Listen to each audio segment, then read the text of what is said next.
If something gets 3 affirmative votes and 4 no votes, it fails. If it has 3 affirmative votes and 2 no votes, it fails. So your vote could be determinative on an issue that was clearly important to somebody. So, again, if you're really not sure, that's one situation.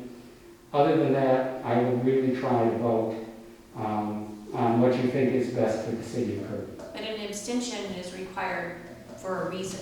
Yes, If you you must abstain, you practice. abstain if you have one of these statutory conflicts of interest.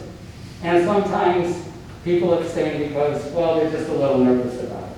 That's really the example of Mr. Salazar Street. He's probably not required to abstain, but he might just feel, there are going to be 4 votes to approve this. I don't need to vote for it.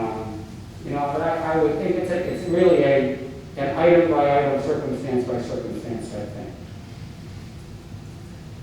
Back on the question, I abstained at the last council meeting on this property over here where they have the containers. This was brought to the council in February of 19. I didn't have the information on it, so I didn't know where to go, yes or no. That's why I abstained for the vote. If I felt that I had proper information, or all the information, I made my decision. But I didn't have that, so that's why I'm abstaining for it. And I think that's a great example of when to abstain. Yeah. And I didn't have any information on something either, so. Yeah, so again, a good reason to abstain, but hopefully as you get more experience on the governing body, you'll be able to look at the packet and come up with questions in advance that you can get clear with Ms. Vernon or with others and be more comfortable. We were talking about that I had property on Ackerman. She had property across the street from me too, so you got 2 city councilmen with property on Ackerman and they're fixing to fix the road.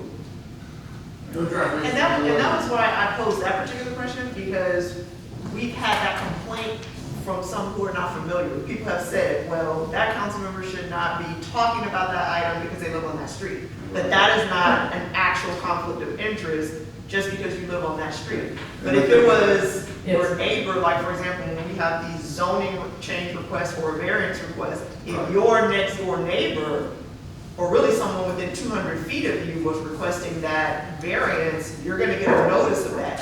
That would be a time where you need to abstain because you truly do have a conflict. Right, and that's what I'm trying to tell you. The operative phrase in the statute is a substantial economic difference between you and everybody else. And because it's the whole street, I don't think you get to that point. Is that word here? No, I understand. We're not getting nothing out of the project. The street's for public use. Right. Yeah. But we're just making sure. Now all of a sudden you got 2 council people with property on Ackerman and people that, how people are here on Facebook, the first ones to complain. They're only fixing the street because the 2 council people got property there. This cuts both ways because you're also going to be the most inconvenienced by the project. Right. So it really is a balancing act. My gut feeling is that's not a problem because it doesn't just affect you. If it was only street work in front of your house, different story. When does that happen? That is not on the agenda.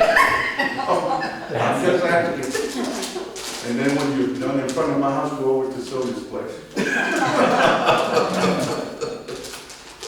Anybody else have any questions for our attorney regarding this agenda? All right, staff? No, ma'am. All right, then with that, we will adjourn at 11:59 p.m. Thank you for coming. I want some coffee.